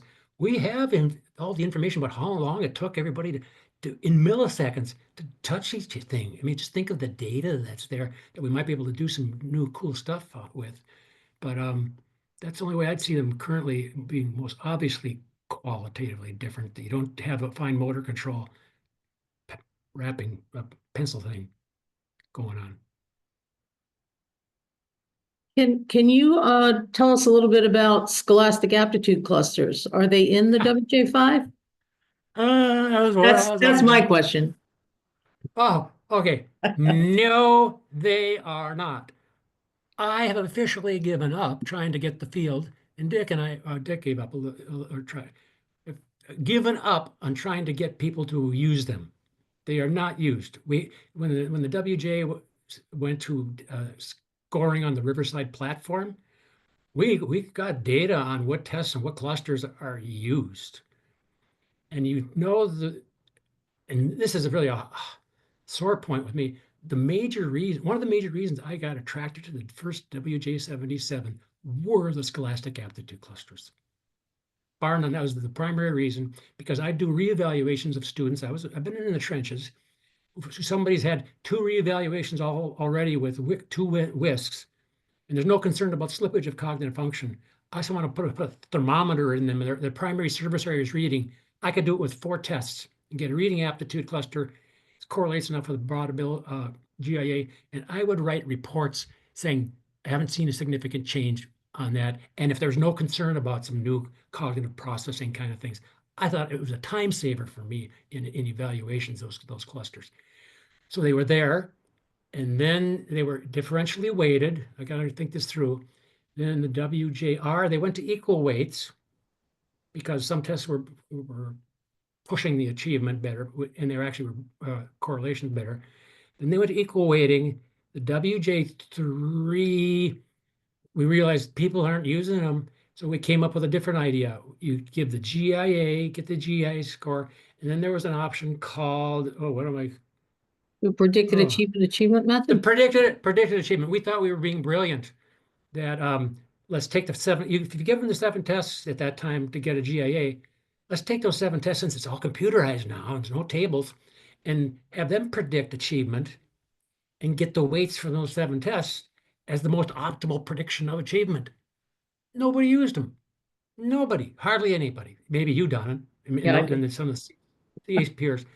So we dropped them out with the caveat is that any feature that has been dropped out of the WJ4 can be brought back in the WJ5 because of the digital platform and scoring platform. I'm saying they because I'm not going to be under contract to do anything more beyond this unless they come after me and say, hey, we want you to do this, is if by popular demand people want a reading aptitude cluster, we've got the data, we just create the cluster and you pop it in as a revision in the software. Done. In fact, if those executive function sensitive ability tests are validated later, we can pop it in as a cluster, or they can pop it in as a cluster. And with all these tests, the wealth of options that can be done, and we actually have some that we listed that we just basically said, oh, we just don't have to have time for these, and they're just waiting in the wings. So yeah, they can be brought back if there's a popular demand. And actually, I had the idea, and nobody seemed to want them because everybody's just kind of turned off from the scholastic aptitude, is have just 2. One be reading, writing, because those are always very, very similar, and math. All right, time for one more quick question.